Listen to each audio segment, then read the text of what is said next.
live, everybody. Stream on here. Good morning, Canug, and everyone else out there. We have a lot of fun going here. It's a very abbreviated show. We're going to be on for about 20 minutes today, but no worries. Tomorrow we'll be here too. So, and you can always leave your questions in the comments below, and I promise I will answer them before the end of the day. All right, my friend. Let's see what do we got here. It appears that Florida State's bluff has been called, and they are in fact unable to break the ironclad ACC contract until 2023. It's 2033, 3 years before expiration of Texas Oklahoma. I agree. I mean, they were pushing all the buttons, and I imagine they will continue to push the buttons to see what they can do and test the grant. But honestly, I didn't think they were going to be able to do it anyway. I mean, it's just these things are written in the benefit of all the members, so that it's not easy to get out, and I think that's the crucial part. So your question, it appears like FSU's bluff has been called and they are in, is 100% accurate. I mean, there's no way they're getting out of that grant of rights, before 2036, unless they back the Brinks truck up there. And I'm not so sure that's a good gamble. So FSU will continue to be the squeaky wheel. Now, look, in the ACC, there's probably, Miami and Carolina and, Clemson, all of them would love to test the waters, but they signed the agreement. Okay, the agreement was, nobody held a gun to their head and said sign this. The agreement was the agreement, and they chose not to. They chose to sign it. Now they're upset about it. But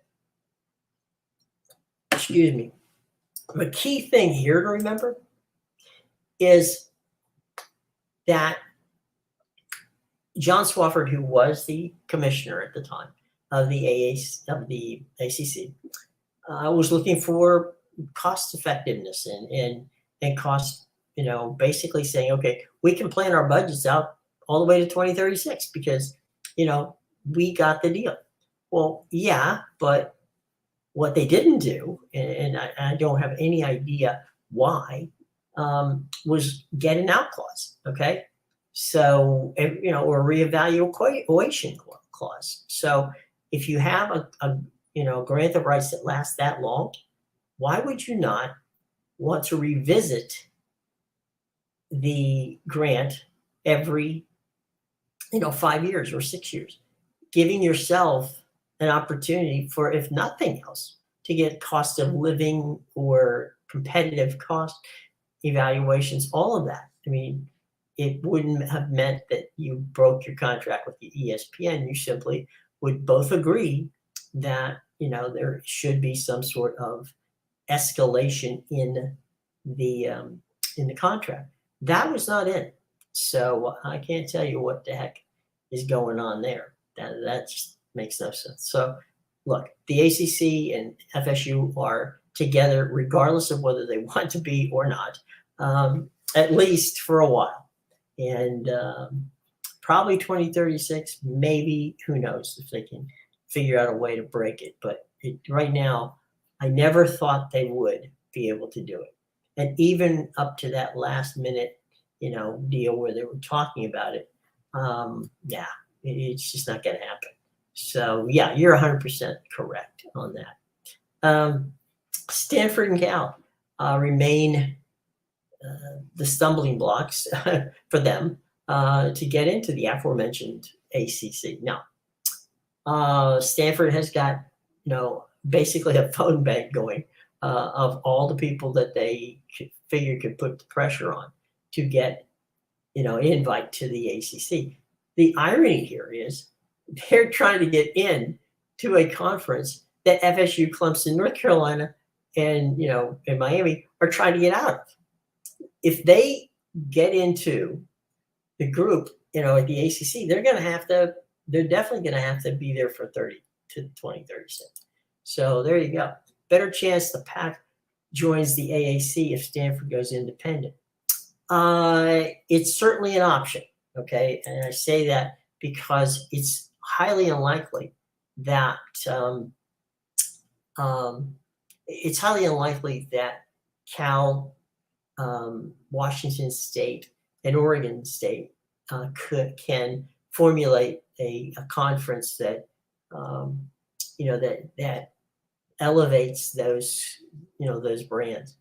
Um, you could the merger with an American or with the Mountain West makes a lot more sense than trying to onboard. At that point, they would have to at least onboard five schools just to make them a viable conference. So yeah, I don't think, and time's running out. So I don't think. I think if Stanford doesn't go in, it's either going to be those three schools, Cal, and maybe Cal may, find a way to go independent or whatever they can do. They're not without resources. And so I would think at that point, we're probably going to see Oregon State, Washington State either enter into an agreement to join the American or the Mountain West, because there would be no reason for them to attempt to keep the pack going, because they certainly couldn't get an agreement that would be much better than what the American pays, or for that matter, not that much better than what the Mountain West pays. So, and they'd eat it up all. Let's say they got to 10, million a team. That travel cost alone is going to get killed. So it doesn't. I mean, I applaud their attempts, but I just don't see it happening. It happens only if Stanford wants it to happen, and even then, it's a crapshoot for the American and the Mountain West, because what if we think they would be able to keep the Power Five moniker as long as Stanford's there, but what exactly happens if they don't? And so you get burned by going. And by the way, both the American and Mountain West, they're not going to let them out easy. They saw what happened with Texas in the Big 12, and so they're far more likely to follow that path, which means holding the feet to the fire for as long as they can and making it uncomfortable to get out. So because it doesn't benefit the American or the Mountain to lose more teams. So if indeed, and this is now, as I said, a big if, because watch what happens to Stanford and Cal over the next week or two. If they can't figure out a way to get into the ACC or the Big Ten, then they're likely to start some serious conversations about what a pack beyond a Pac 8, a Pac 10, a Pac 12, a Pac 14, 16, whatever might look like. But right now, everything is a concept. Now, I've seen on Twitter about, I know that you guys are talking about Memphis receiving an invitation. No invitations have been given. I mean, you don't give an invitation to a conference that doesn't basically exist. So that they may have talked of that's likely a booster trying to promote that, hey, we're headed to there. If you're not thinking about us, think about it. Highly unlikely that an invitation has been given, because frankly, the conference would have to meet, and it's likely that they didn't do that.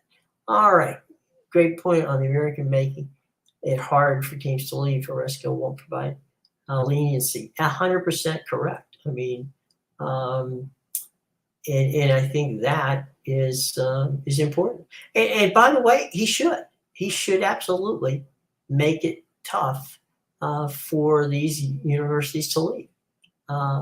There's no reason for him to help lose some more brands. It's not fair to him to ask him to do it, which I don't think they would, but it's more importantly not fair to the other members. So, if I'm representing the American, I'm not going to make it simple for people to jump out on the conference. And so, we'll see how that goes, but I don't think that the American's going to make it easy. Nor do I think that the same thing would be the case in the Mountain West. And they shouldn't. They absolutely 100% should not. So good question. Let's talk for a moment about SMU. A lot of SMU people out there. George W. Bush, obviously the former president of the United States, has been on the phone, working the phones in the ACC for SMU. So you've got Condi Rice. It's almost like the Bush administration is working for either Stanford or SMU here. Does SMU get in? That's I don't see a path forward to the ACC for SMU. The only way that works is if they bring Stanford on, that would be an uneven amount. So perhaps they would look at Cal and SMU at the same time. Do I think that they're evaluating them? Yeah, probably. Do I think that they're coming on board anytime soon? Probably not. So yeah, there's that situation. I know Stanford, look, SMU, Stanford, all of these schools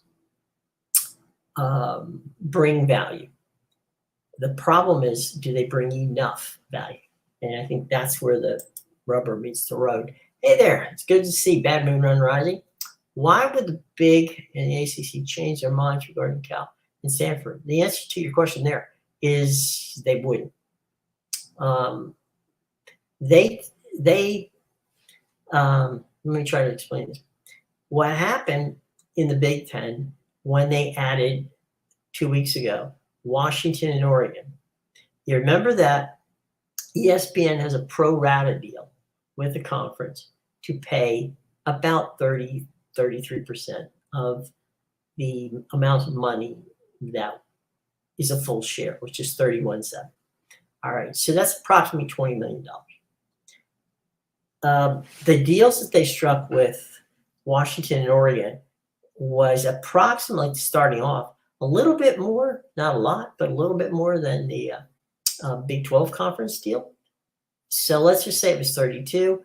They are allowed, and this is what the negotiation deal did, is they were allowed, and I speak they, Washington and Oregon would be allowed to get an additional $1 million a year for the remainder of the contract, and then be part of the new contract. So let's just say, for sake of argument, maybe they're going to get to 40 before they get to a new contract.